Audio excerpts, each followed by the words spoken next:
Here with Joey Goodhart after a win against Penn. Bounced back from a tough match last night. Can you tell me a little bit about having a short-term memory and being a D1 athlete?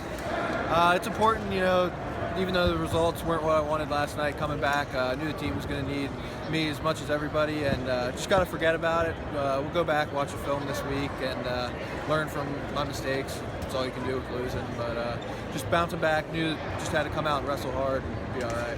So the team didn't want you just to bounce back, but they wanted bonus points out of you, and you were pushing the pace a little bit. Tell me about, what's your mindset when you're out there wrestling? I'm just going out for my stuff, my ties. I want to be as aggressive as possible. I feel like I'm in the best shape of anybody out there, and just want to get to my snap downs, my go behinds, and just really work them, get them really tired, go from there. Been following you for the last couple of years. Looks like you've been making some big strides. Tell me a little bit about you, the Drexel wrestling team, and what your approach to the sport is. It's just putting the work in, really. I got to give it all to Coach Azevedo and Coach Schaefer. They push me every day, and just putting the work in is really the biggest thing. Coming out of high school, I obviously wasn't really highly recruited. That doesn't matter. If you put the work in, you can do anything you really want. It's great. Coach Azevedo ever roll around with you?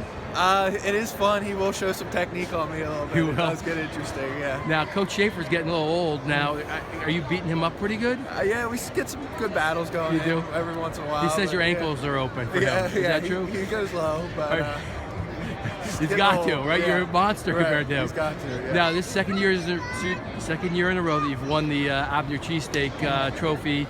Have you ever eaten there before? I have eaten at Abner's, yeah. Wait a second, do the staff know that? Yeah. They do? Yeah. All right, going forward, EIWA is coming up next. Can you tell me a little bit about what your approach is to training for that in 2 weeks? I feel like wrestling really good right now. Just gotta keep the nose to the grindstone, focus. Once the tournament rolls around, just take it one match at a time, and can't overlook anybody, and just keep moving forward. We talked a little bit about the wrestling room. If we spent a week in the room watching you, what kind of wrestler would we see? Gritty.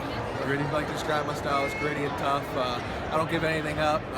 You can usually tell where I'm wrestling in the room because there's lots of screaming and yelling from somebody, either me or whoever getting after it. Yeah. All right. So what's your self-talk? Are you saying just grind? What are you telling yourself? I usually pick out 3 things during the week that I want to focus on, and I'll just repeat those 3 techniques, like wrist, elbows, underhooks, snap downs, moving forward, just simple things like that. Just kind of remind myself. And what are you thinking on a mat when you're competing out here? Nothing? Just flowing? Yeah, just flowing. Hey, thanks for the time and good luck. No problem. Thanks.